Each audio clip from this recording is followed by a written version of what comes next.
हिरा Umesh Sitamarhi.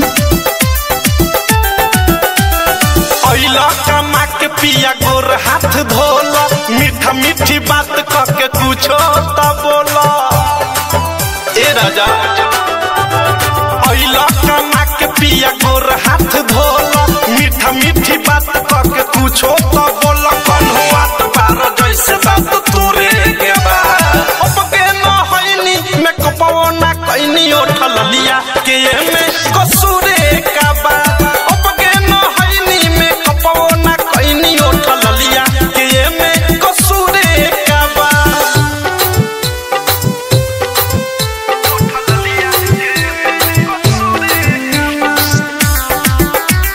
DJ हिरा Umesh Sitamarhi. DJ हिरा उमेश सीतामढ़ी।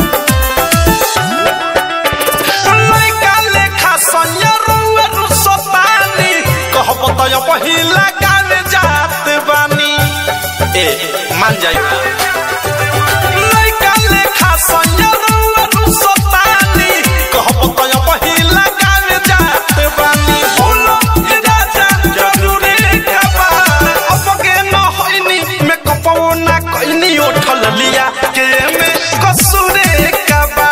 अब के न होइनी मैं कपवो ना कइनी उठल लिया के में कसूरे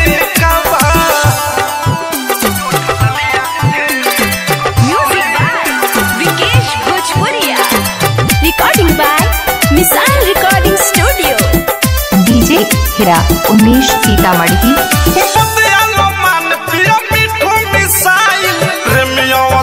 जैसे रखे समाइल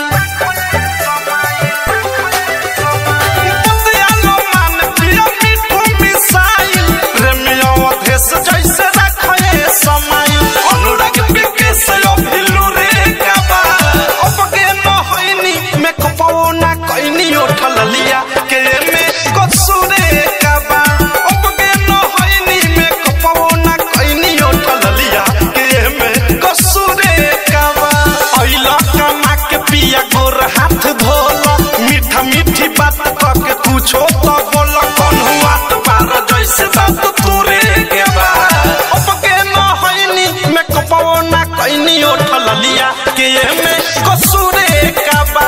अब के न होइनी मैं कपवो ना कइनी उठल लिया के में कसूरे काबा।